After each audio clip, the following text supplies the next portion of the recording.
প্রিয় দর্শক আসসালামু আলাইকুম। আজকে ফিরে এলাম নতুন একটা রেসিপি নিয়ে। আজকে বানিয়ে দেখাবো ফুল পিঠা। এই পিঠা বানানোটা খুবই সহজ, কিন্তু বানানোর পরে দেখতে কতটা সুন্দর লাগছে। এভাবে বানিয়ে আপনারা নতুন অতিথি আপ্যায়নের সামনে পরিবেশন করতে পারবেন, অথবা বিয়েবাড়ির অনুষ্ঠানেও এই পিঠাটা বানিয়ে ডালা সাজাতে পারবেন। সামান্য কয়েকটা উপকরণে এত সুন্দর পিঠা বানানো যায়, না দেখলে বিশ্বাস করবেন না। এই পিঠাটা বানাতে আমাদের প্রথমে লাগবে 1 কাপ ময়দা। এখন দিয়ে দিব স্বাদমতো লবণ, আর সাথে দিব 2 চামচ ঘি। এই পিঠাটা আপনারা তেল দিয়েও বানাতে পারবেন, তবে ঘি দিয়ে বানালে পিঠাটা খেতে আরও বেশি টেস্টি হয়। ময়দাটাকে ভালো করে ডলে ঘিয়ের সাথে মিশিয়ে নিব। মিশাতে মিশাতে যখন দেখবেন ময়দাটা এরকম ঝুরঝুরে হয়ে গিয়েছে, তখন এ পর্যায়ে দিয়ে দিব একটা ডিম। এখন ডিমটাকে ভালো করে ফেটিয়ে নেব। ডিমটা ফেটানো হয়ে গেলে এর ভিতরে দিয়ে দিব পানি। পানির পরিবর্তে দুধ দিয়েও এই ডোটাকে বানিয়ে নিতে পারবেন, তবে দুধ দিয়ে ডোটা বানালে পিঠাটা খেতে আরও বেশি টেস্টি হবে। এই ডোটা যতটা সফট করে ডলা হবে, পিঠাটাও ততটা সুন্দর হবে।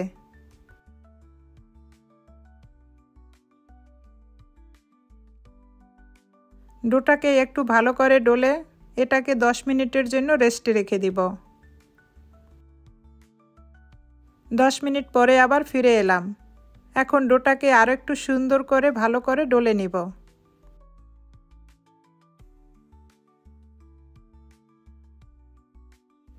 এখান থেকে অর্ধেকটা ডো নিয়ে আমি একটা রুটি বেলে নিব। বাকি ডোটাকে আমি আবার ঢেকে রাখব। আমরা যেহেতু ডিম দিয়ে ডোটা তৈরি করেছি, এটা খোলা রাখলে ডোটা শক্ত হয়ে যাবে। এখন আমি একটা রুটি বেলে নিব।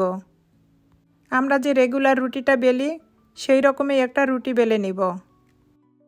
এখন এর উপরে ময়দা ছিটিয়ে একটা পরোটার ভাঁজ দিয়ে নিব। এই কাজটা আমি কিভাবে করছি আপনারা দেখেই বুঝতে পারছেন। এটাকে এভাবে বেলে আবারও একটা পরোটার ভাঁজ দিয়ে নিব। উপরে ময়দা ছিটিয়ে একইভাবে আবার পরোটার ভাঁজটা দিয়ে নিব। এখানে আমি যেহেতু ডাবল ভাঁজ করে নিয়েছি, পিঠাটা বানানোর পরে পিঠাটা ততটাই ফুলবে। এখন আমি একটা রুটি বেলে নেব। এই রুটিটাই এমন করে বেলবো যেন বেশি পাতলাও না হয়, বেশি মোটাও না হয়। আমি রুটিটা কীরকম পাতলা রেখেছি আপনারা দেখেই বুঝতে পারছেন। এখন এই রুটিটাকে আমি একটা স্কেলের মাপ দিয়ে কেটে নেব। এই রুটিটাকে আমি 6 সেন্টিমিটার করে কেটে নেব। আপনাদের কাছে যদি কুকি কাটার থাকে তাহলে সেই মাপেই কেটে নিতে পারবেন। আমার কাছে যেহেতু কুকি কাটার নেই, এই জন্য আমি একটা স্কেলের মাপ দিয়ে রুটিটাকে কেটে নেব। প্রতিটা সাইডে 6 সেন্টিমিটার করে রুটিটাকে কেটে নেব। যাদের কাছে কুকি কাটার নেই, এই পদ্ধতিতে রুটিটা কেটে নিলেই খুব সহজ হবে।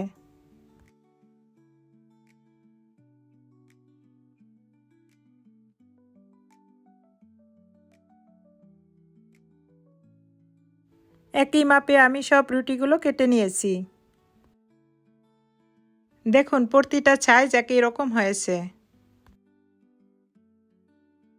এবার আমি একটা পিঠা বানিয়ে দেখাবো। এখন এখানে আমি 4টা পিস নিব।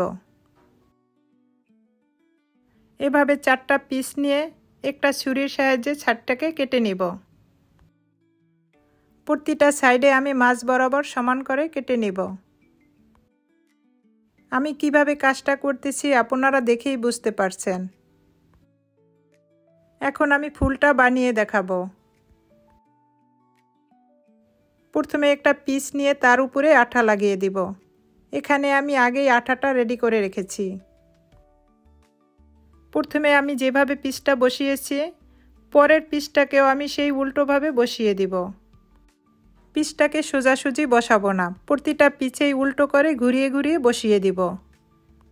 এটা মুখে বলার থেকে দেখেই খুব ভালো করে বোঝা যায়। এভাবে আমি প্রতিটা ফুল বানিয়ে নিব। আপনাদের সুবিধার জন্য আমি আরও একটা ফুল বানিয়ে দেখাবো। একই নিয়মে 4টা পিস নিয়ে সাইডটাকে এভাবে কেটে নিব।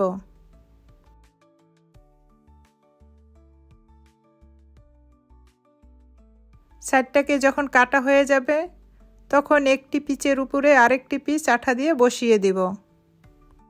প্রতিটা পিস কোনাকুনি করে বসিয়ে দিব। একটি পিচ আরেকটি পিচের সাথে সমান করে বসাবো না। আঠাটা খুব ভালো করে বসিয়ে দিতে হবে, না হয়তো পিঠাটা ভাজার সময় খুলে যেতে পারে। আমি হয়তো মুখে ভালো করে বুঝাতে পারি নাই কাজটা কিভাবে করছি, আপনারা দেখেই বুঝতে পারছেন। এভাবে আমি সব পিঠাগুলো বানিয়ে নিয়েছি। এখন পিঠাগুলোকে ভেজে দেখাবো। প্রথমে তৈলটাকে হালকা গরম করে নিব। পিঠাটা তৈলের ভিতরে দিয়ে একটা স্প্যাচুলার পিছন সাইড দিয়ে এভাবে চেপে পিঠাটাকে ভেজে নিব। এভাবে ভেজে নিলে পিঠাটার শেপটা খুব সুন্দর আসে। পিঠাটা খুলে যাওয়ারও কোনো সম্ভাবনা থাকে না।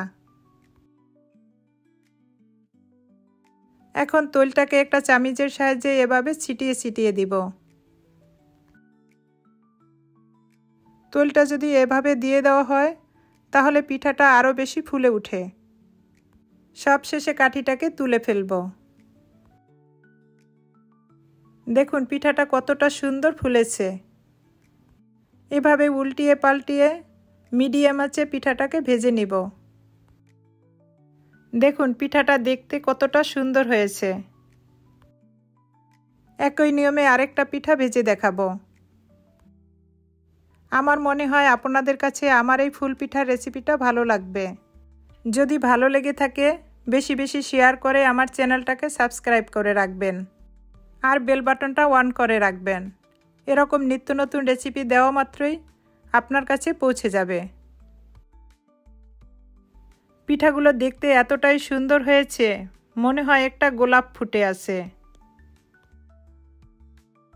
একই পদ্ধতিতে আমি সব পিঠাগুলো ভেজে নিয়েছি।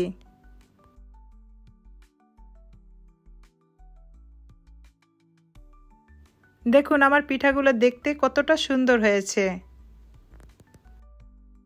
এখন পিঠাগুলোর উপরে সিরাপ লাগিয়ে নিব। এখানে আমি চিনির সিরাপটা নিয়েছি। আপনারা চাইলে এর উপরে হানি দিয়েও পিঠাটা খেতে পারবেন। মাশাআল্লাহ, পিঠাগুলো দেখতে কতটা সুন্দর হয়েছে। প্রতিটা পিঠা কতটা সুন্দর ফুলেছে। এভাবে বানিয়ে আপনারা জামাই আদর বলেন বা বিয়েবাড়ির অনুষ্ঠানেও পরিবেশন করতে পারবেন। পিঠাটার ভিতরে আমি একটু সাদা তিল দিয়ে দিব। তিল দেওয়ার কারণে পিঠাটা দেখতে আরও বেশি সুন্দর লাগছে। এটা একদমই অপশনাল, আপনারা চাইলে এটা স্কিপ করতে পারবেন। বাড়তি সৌন্দর্যের জন্য আমি এই তিলটা দিয়েছি। দেখুন পিঠাটা দেখতে কতটা সুন্দর হয়েছে। আমি একটা পিঠা ভেঙে দেখাচ্ছি। পিঠাটা কতটা মুচমুচে হয়েছে।